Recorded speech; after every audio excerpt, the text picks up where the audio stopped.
kuhanan ako ng kuhan. Kung saan yung address nun? Yung kahon nun? Wala na? Doon pa, hindi ko nga inawakan at may diferensya nung dumating eh. Ayun nga, doon may padala. May kasi may nawawalang screw, tapos nakaangat. Sabi ko may diferensya yata ito. Return to Hindi sender. man lang nila chinek kung gumagana. Tapos lagyan mo ng arrow, marker. Hindi, pinadala ko na yung video sa litrato.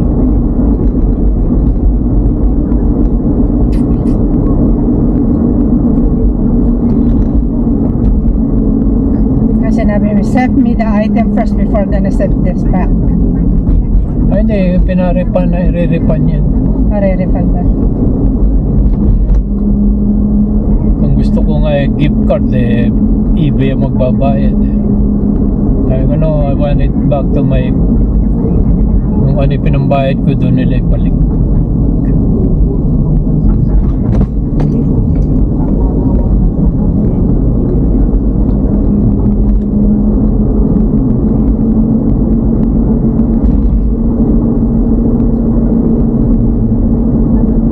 Wala na yung ubas nila.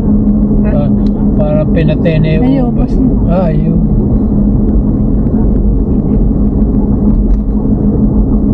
Mamunga na sanang year na ito yun sa atin 4 years na 3 years na yun. 3 years na 4 years na yun.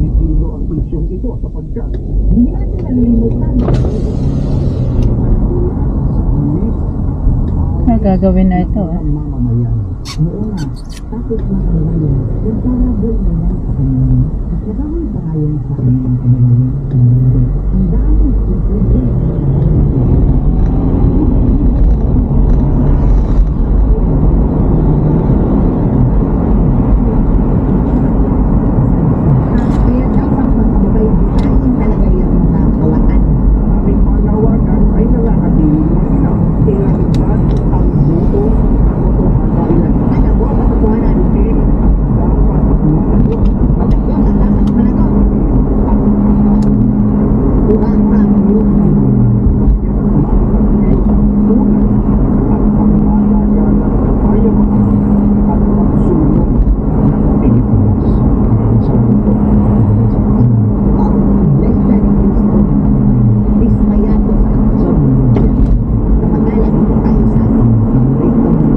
Din na iglesia kung 2.8 million, no?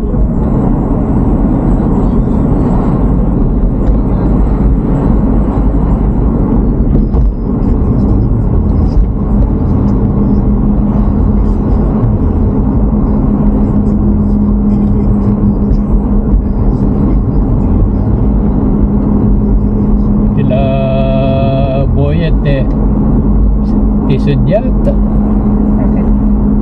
Bakit daw nakikialam mga iglesia sa politika? Pilipino sila.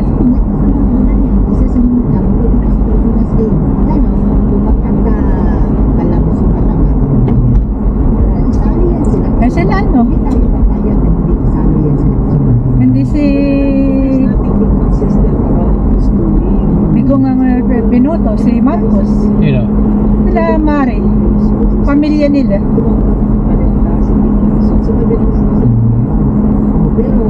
Hindi si Bibi Bigong ang binoto Hindi talaga si Marcos naman dinala ng panahon na nung magpresidente si Marcos. ayun samantala hindi siya binoto ng iglesia. Ganda na nito.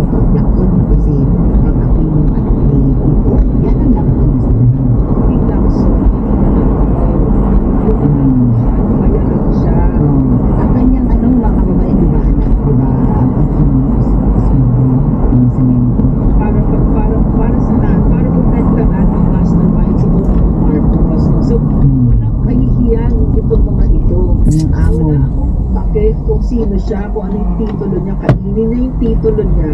Kainin mo yan. As the Filipino people are concerned, as far as I am concerned, basura siya. Basura kalakson. Ang ganda nito. So, Laki. Bago. nakakahiya. Nakakahiya kasi may sa commercial. Kahit ito, wala na yung pizza doon. Na dito po. Tayo, pilihan sa natin ng mga makabayan kung talagang pizza na itinanong hindi lang natin mabasa.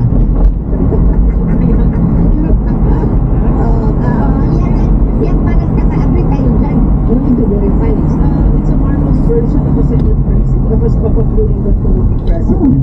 They're all Mga Marcos clones.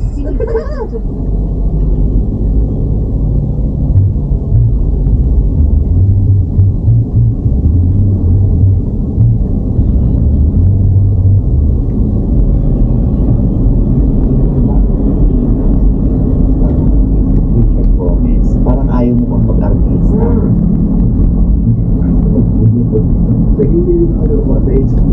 Sa showbiz na ako. Grabe. Oo. Alam ko na yung responsibilities kahit nung bata ako. Grabe paglilinaw, go. Mabuti rin nagkakaliwalagan tayo. Ha? Bakit si Tony Diaz, may 5 anak, si Richard Gomez ng araw na playboy, isa lang anak. Oo. Ako na lang ako. Mahalo. O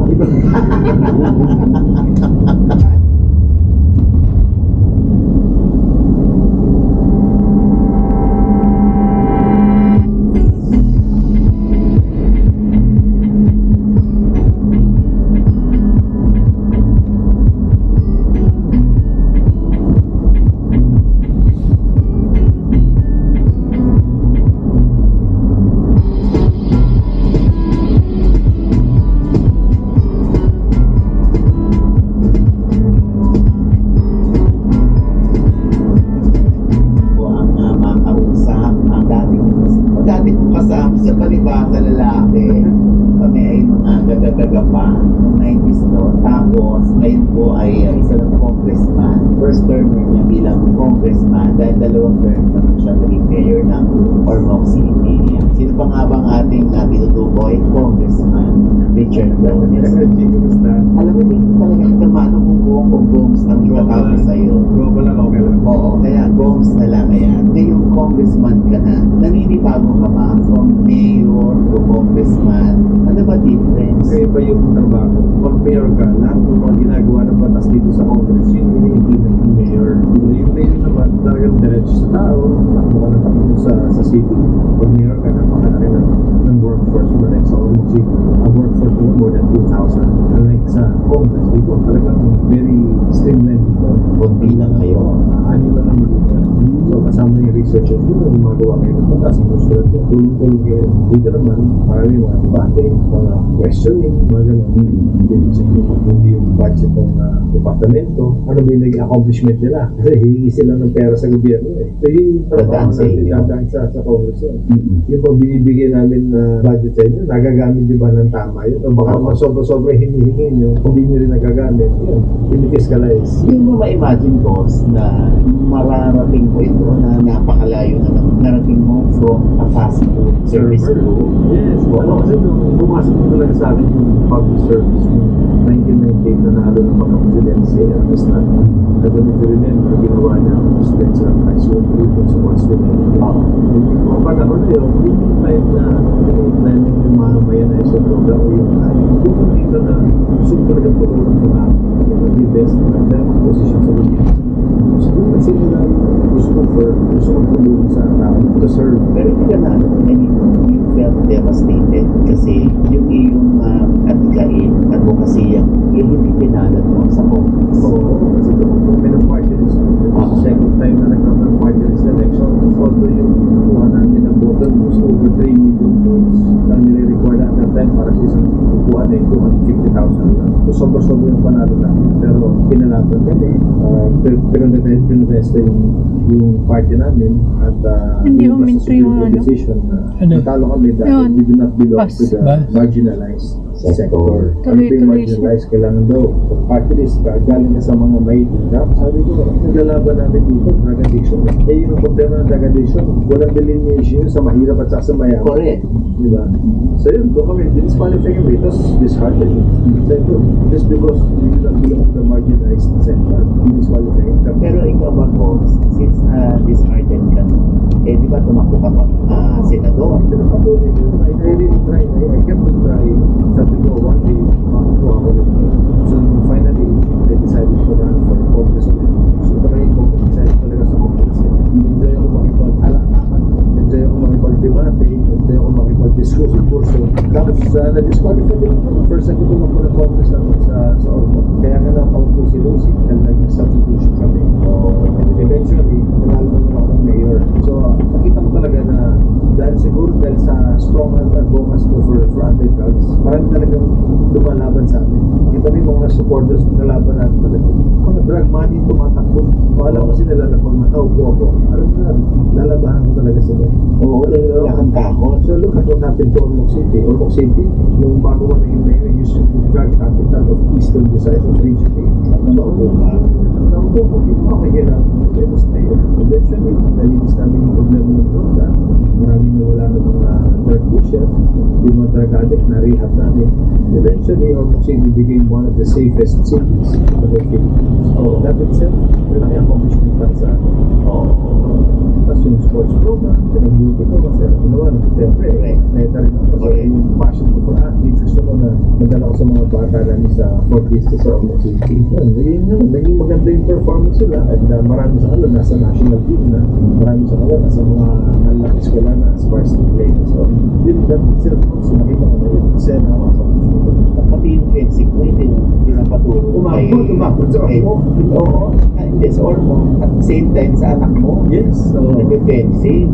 Ano yun? Gusto ni Juliana yung mga sports mo dahil nakikita ka niya or ikaw nagpupush sa kanya na gawin mo to? hindi ko siya pinupush. Nakikita niya lang yung mga ginagawa ko. Tapos, yun, nag-qualify siya ng varsity for volleyball sa UP. Eh, inabot sila ng pandemic. So, bulit siya na, sport mo, volleyball. Hindi na ito matutuloy. Hanggat merong pandemic. So, doon na. Lahat ko ng eskwelahan. Sa nabang facility. Pero yung, there are very few sports na pwedeng doon maglaro kahit may pandemic. And one of them is fencing. Sabi ko, may fencing ka naman yung bata. Bumalik ka naman. So, bumalik siya sa fencing. Nandun yung national team siya sa Ormoc City. Okay, bumalik siya. So, nag-report siya ng UP. Ngayon, sa varsity na siya ng fencing sa UP. Nakutala na siya ng mga medalya. At the same time,